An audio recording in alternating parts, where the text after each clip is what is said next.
Hello and welcome to True Audio Files. Today I'm going to talk about Mingus's album Oh Yeah. Big reason for it, for those of you who don't know, but likely probably not many of you if you are watching this because you probably already know, but Analogue Productions and Atlantic Records just released the 45 RPM 75th Anniversary Edition, 75th Anniversary of Atlantic, that is, edition, cut from Analogue master tapes. And again, 45 RPM, so 2 LP. Charles Mingus is one of my favorite jazz musicians, and I was very excited to see I think it was about 3 albums of his being released on these Atlantic 75th Anniversary editions. So I am excited about this. It came in a nice gatefold, which you would expect from a 45 RPM that has 2 records and are charging a premium for. And I am going to do a sound quality shootout of it against what I believe is an early 70s pressing. I had a really hard time finding specific information about this one. Most of the ones that I found that, the dead wax information matched didn't match the fact that it has a black stereo stamp on it. Most of them were red, like you saw on the one that is the Atlantic 75th Anniversary. So I'm making the assumption it's an early 70s pressing. It could be earlier than that, though, but not from everything I could decipher online. So those are basically the 2 different versions of that album that I have. I think it's a really cool album. I really enjoy it. I think it's a good, decent sounding recording. One of the things I'm not a huge fan of, which is a characteristic of most Atlantic jazz recordings of this era, which is like the 60s, basically, is when they do have stereo, it's typically most stuff is kind of hard panned to the left and the right. In this particular case, though, I believe his Charles Mingus's voice and bass guitar are kind of centered. And there's a couple of things that are not quite hard panned occasionally, like some cymbals, I believe, and things like that. But for the most part, most of the stuff is pretty hard panned left and right. So it really doesn't give you what I feel is the benefit of stereo recording, besides just being able to separate instruments left and right. The soundstage thing is really kind of limited in what its capabilities are when you have stuff hard panned, when you've got multiple things hard panned left and multiple things hard panned right. So anyways, that is just the way Atlantic is, hopefully, or I should say, so my preference on those Atlantic recordings tend to be mono, which is pretty rare for me. I typically prefer stereo, but when stuff's hard pan left and right like this, I tend to prefer the mono mixes. So anyways, wanted to kind of give you a rundown on what I felt about the 2 of these, and how I generally do these is I'll give you a little bit more detail than I usually do. For those of you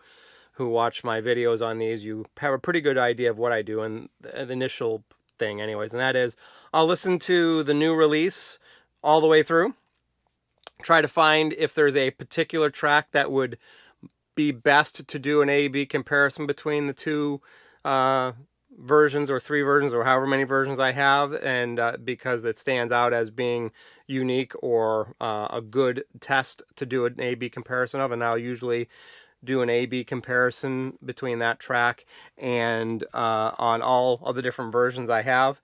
In this case, I just went for the first one, Hog Callin' Blues. I didn't really see any other particular tracks that really truly stood out as being better to do an A-B comparison on. So we'll start. The other thing that I also do is after I've listened to the new release all the way through, I will then test the 2 with an app I have that does a level testing. So I make sure that the sound levels are as close as I can get them. I usually try to get them within about a half a dB or even closer if I can. That way there isn't a preferential difference when I play them.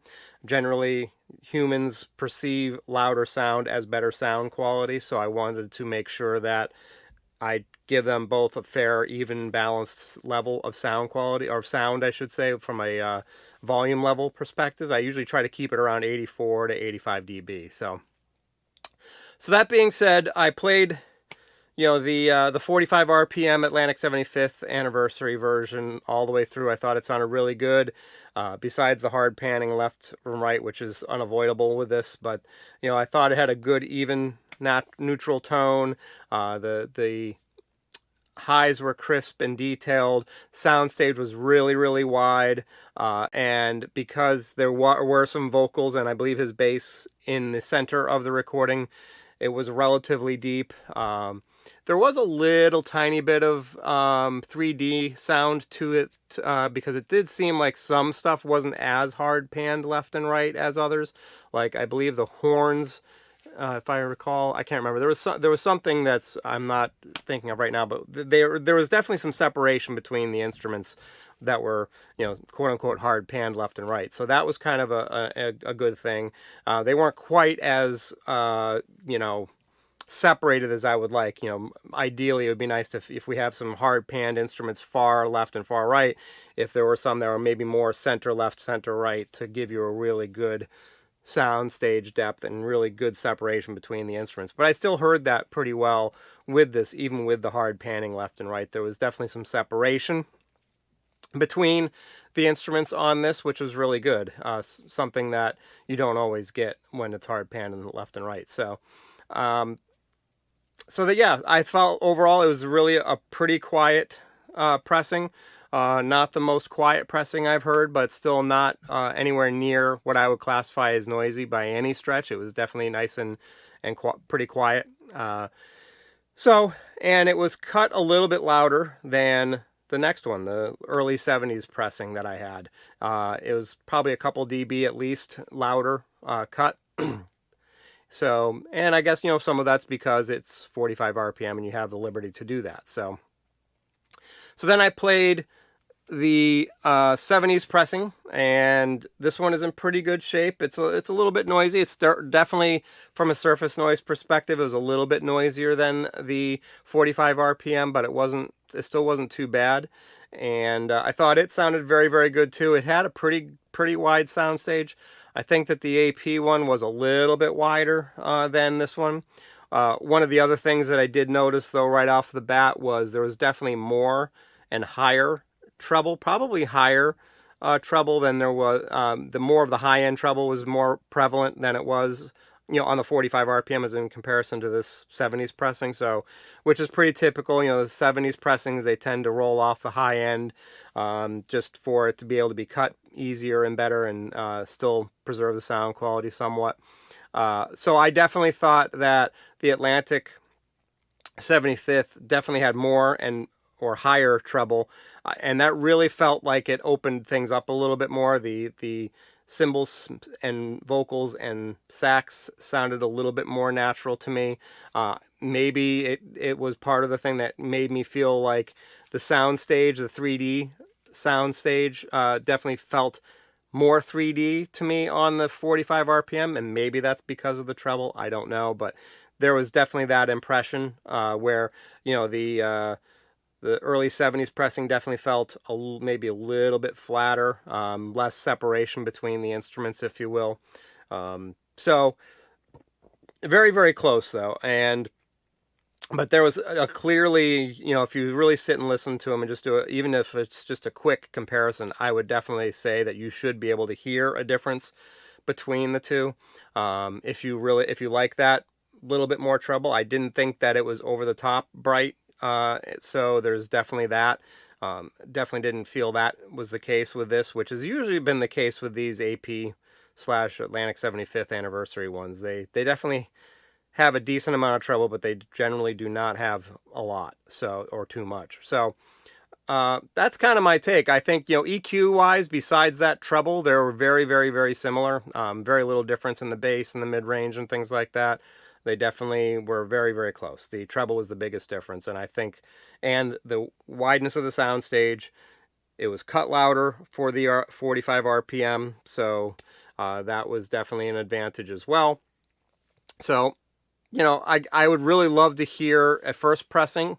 I would have to imagine it's probably not too far off then from this early 70s pressing I have, but I really don't know. I'd love to hear what anybody else out there says. If you guys have a first pressing that you've compared to this AP45, I'd love to hear your take on it and see if you feel that you heard similar differences that I heard. But I would say overall, I am actually very happy with the Analogue Productions one. I definitely think it sounded better than the previous version I had.